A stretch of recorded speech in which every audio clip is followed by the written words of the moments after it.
I'd now like to call Mr. Michael Jools, Australian Taxi Drivers Association.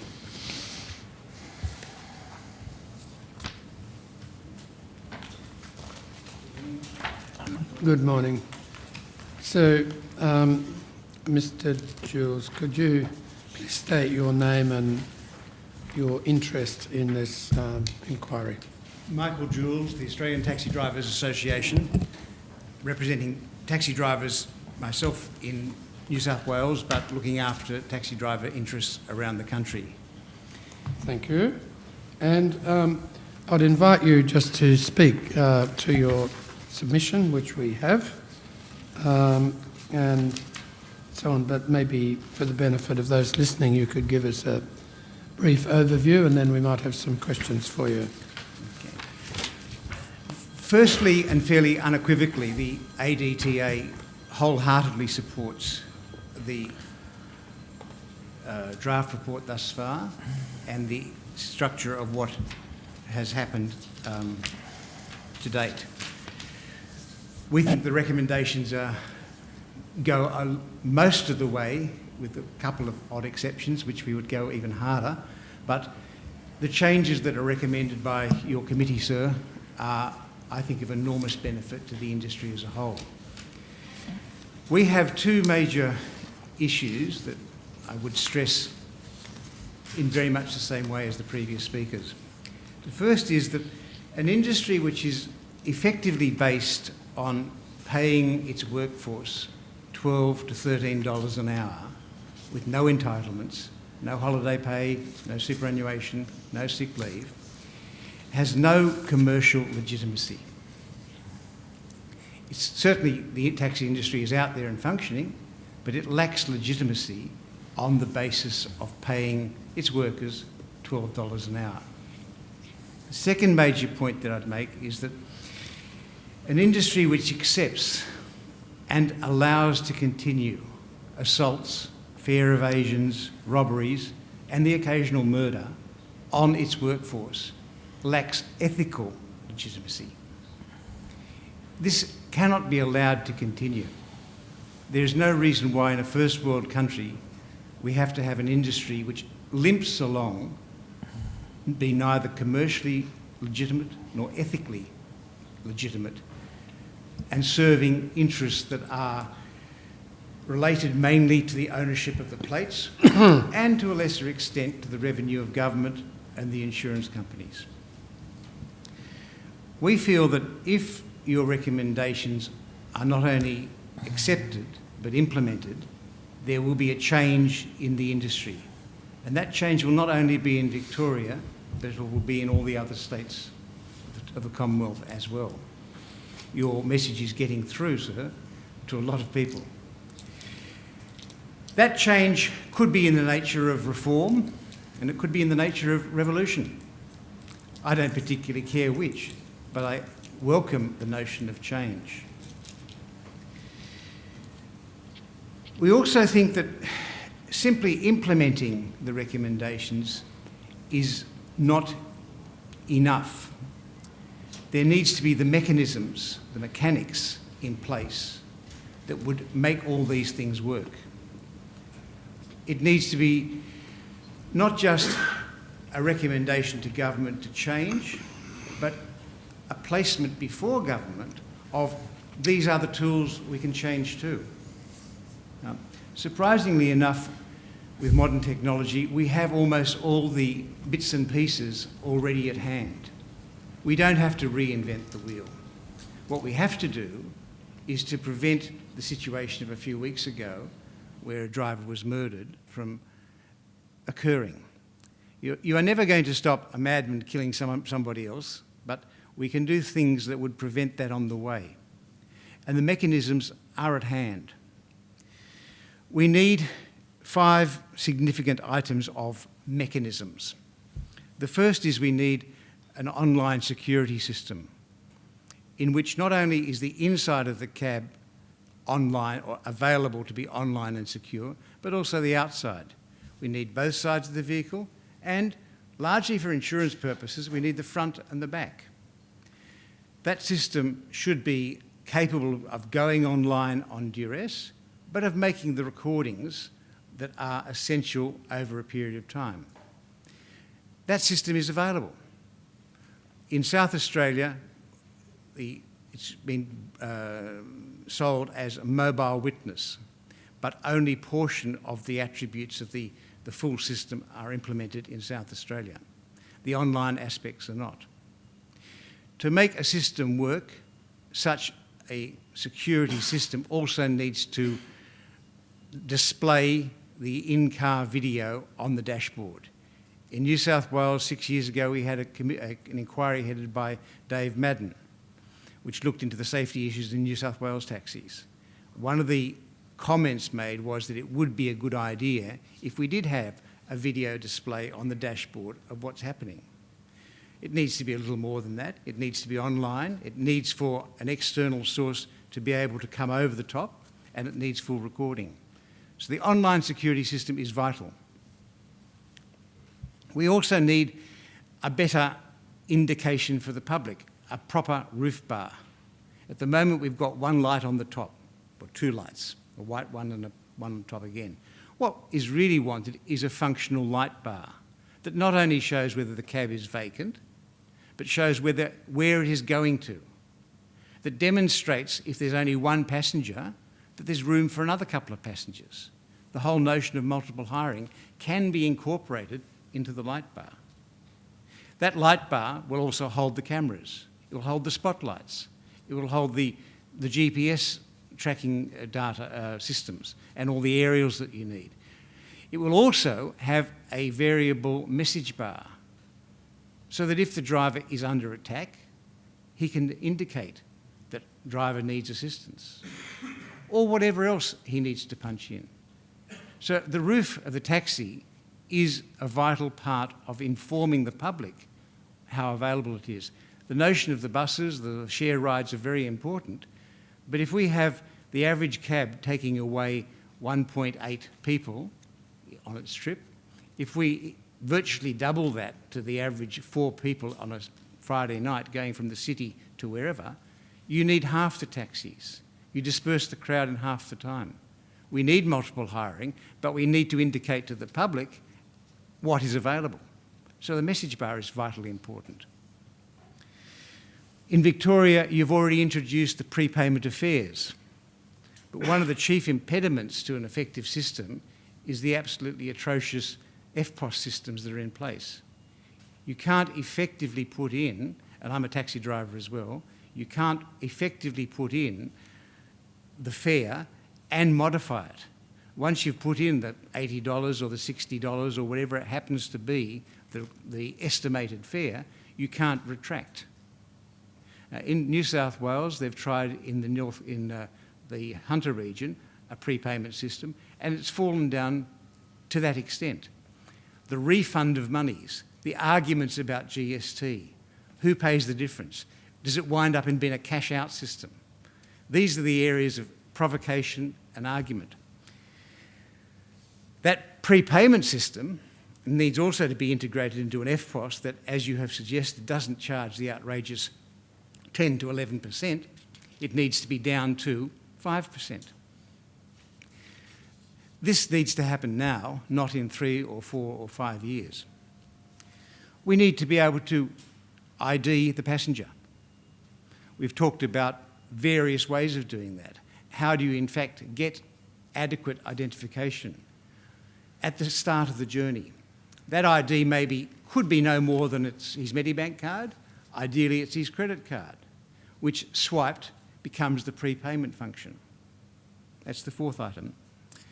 And the 5th item is a proper and effective job offer or booking system, which goes direct to the driver. There's no need to route it through a network, or any other booking system. The technology is there that a passenger can register for a booking, broadcast it to all the available drivers, and it be accepted.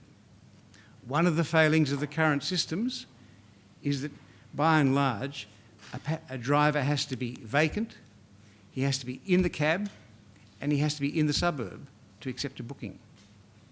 But clearly, a driver going from here to the peninsula knows when he's going to arrive. What he should be doing when he leaves Melbourne, going down the bay, is looking for work down the bay in an hour's time. That is something that he knows best. It doesn't work through an electronic system. The guy who's picked up a street hail in the city has no way at current of indicating that in an hour's time he's going to be vacant in Frankston. We need that. They're the 5 major items. The point is that all these items are now available. We don't have to wait for 5 years. We've got a security system from commercially available that will put 2 cameras in a cab and 4 outside. That system will be able to stream online, will allow the police to look in. It'll also allow the police to look out from the side cameras. The police could use cabs travelling down Burke Street to see what's happening on Burke Street. That system is available and commercially currently ready to go. We can have that in your cabs in Victoria by Christmas time. The roof bar, we are currently having a prototype developed in China which will do all these things. It will have 4 cameras, spotlights. It will have messaging. It will have a way of indicating to passengers what's available. Prepayment system, one of our adventures, if you would, and that's a commercial adventure, is with taxis, taxis.net.au. It provides a prepayment system, it provides a booking system, and it provides an ID system right now, and virtually at no cost to the driver. The world is changing faster than we are. A little device like that, plugged into a smartphone or an iPhone, turns every smartphone into an FPOS machine. This costs about $30. Most drivers already have a mobile. This means a credit card can be swiped right now, real time, today. It means that a passenger with a credit card, we've got his details as he steps in the cab. If he hasn't got a credit card, we can take his Medibank card, and we've got enough information about him to make sure he behaves. And that's what we're looking at, making sure the passenger behaves. All of this is currently available. All of this doesn't cost.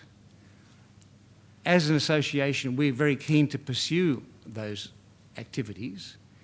We think that in order to make it work is not just your recommendations being implemented and adopted.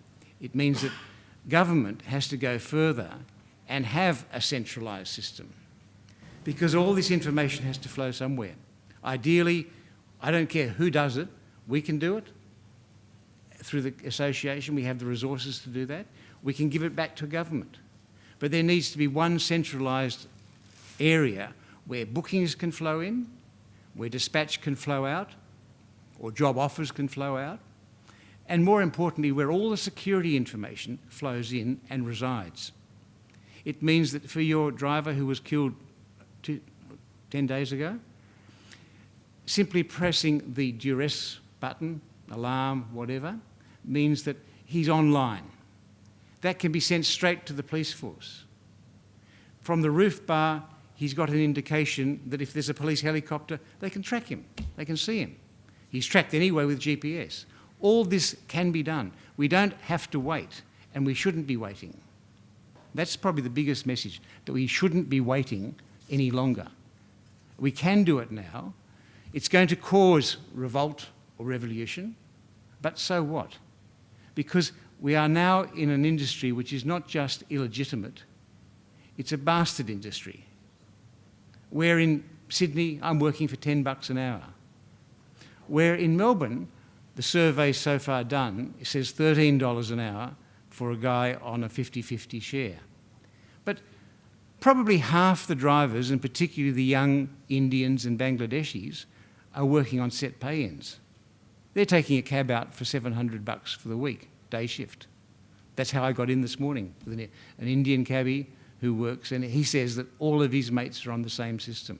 Set pay-ins, risk to the driver, no risk to the operator. We also have to face the facts. All state governments, and I'm not just saying Victorian, but New South Wales as well, will continue to increase the numbers of hire cars and PBOs, because that's the nature of the demand of the public. But that demand is declining without significantly improved services. Plate lease fees and network fees account for half the operator's operating costs. It's a ridiculous amount, and it's unnecessary. Passengers are paying too much, 10 and 11%. Taxis are vacant half the time. The figures in Victoria are mixed because you've been recording some different aspects, but basically, if you look at the meter reports from every taxi, a taxi is vacant half the time and half the kilometres around the country. A few months ago, there were probably about 30 to 40% of cabs off the road at any one time. That's changed in recent months, and it's changed because the economy is getting so desperate for cabbies that now they're happy to go out and earn 80, 90, $100 a shift for 12 hours. They're desperate for the income. So there are more cabs on the road, and that of course means that there's less fares for the other cabs that were on the road before. All these things are building up to a situation where we are in a desperate state, and we need your not just your recommendations, sir, but your actual implementation of mechanisms that change it now. We don't have to wait 5 years because your program is comprehensive and can be implemented rapidly. Do we have the will to do so? Thank you very much. Maybe I've got one question, maybe a big one. You've addressed that in here, but maybe you could briefly refer to it. You said we should go a bit further on the position of drivers. Maybe you could just say... Our particular position, or my particular position, is that in fact putting a cap of $20,000 on is not reducing the gateway far enough.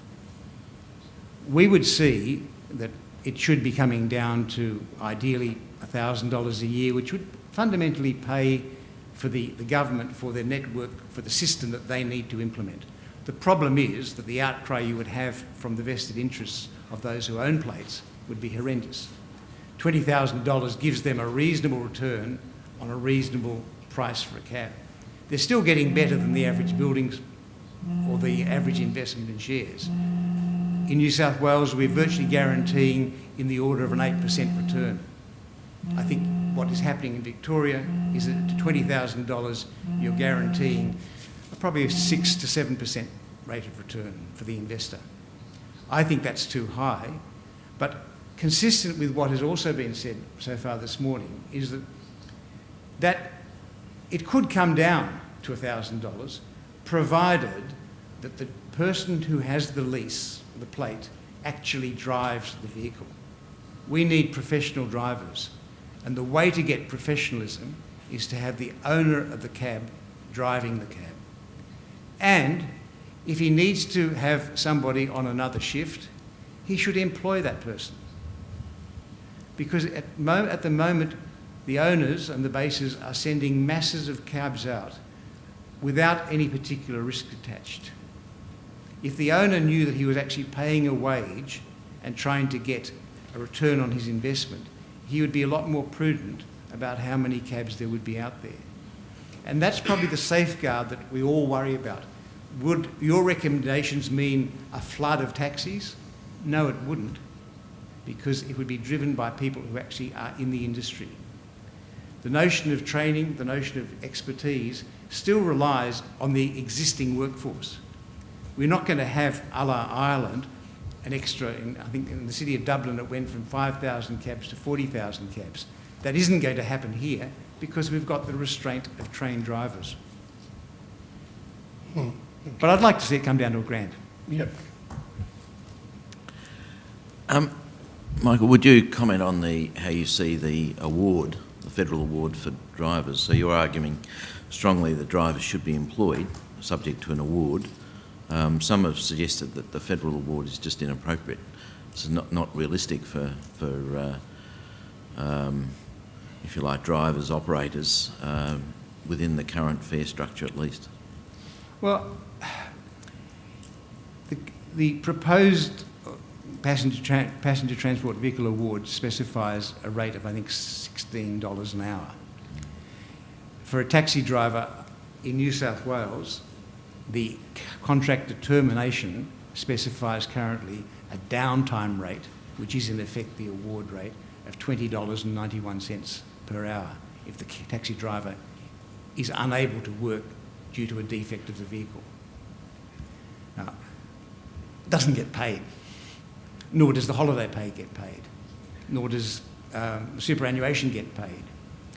But $16 an hour with entitlements brings it up to around about $22 an hour. Holiday pay, sick leave, superannuation. Can the industry afford $22 an hour? As it stands, no, it can't.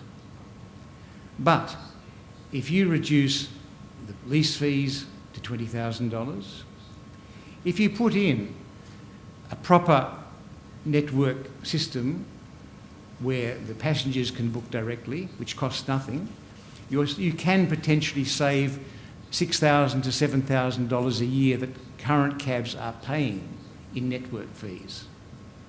If you put in a security system that, by the nature of forward and rear-facing cameras, effectively reduces the insurance on cabs, and we have gone down that path with Zurich, and they've acknowledged that if we could, in fact, produce evidence that would reduce not the risks, not anything else, but the paperwork of a taxi claim, insurances would go down.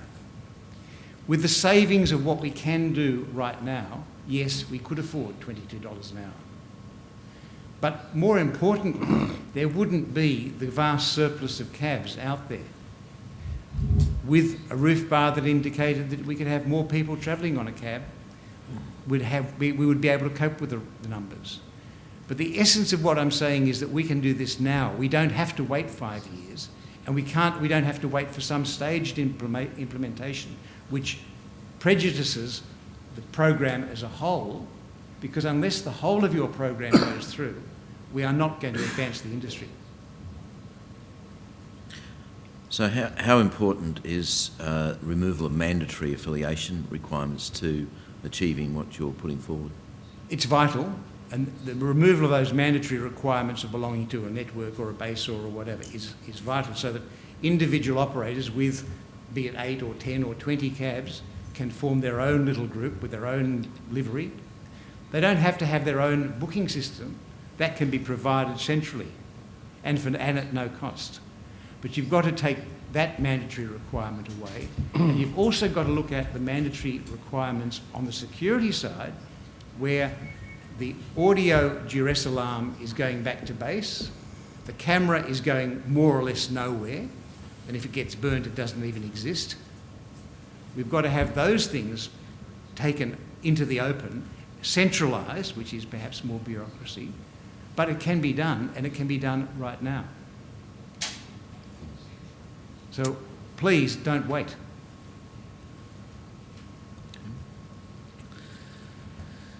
Okay. Well, thank you very much for that and your submission. Thank you.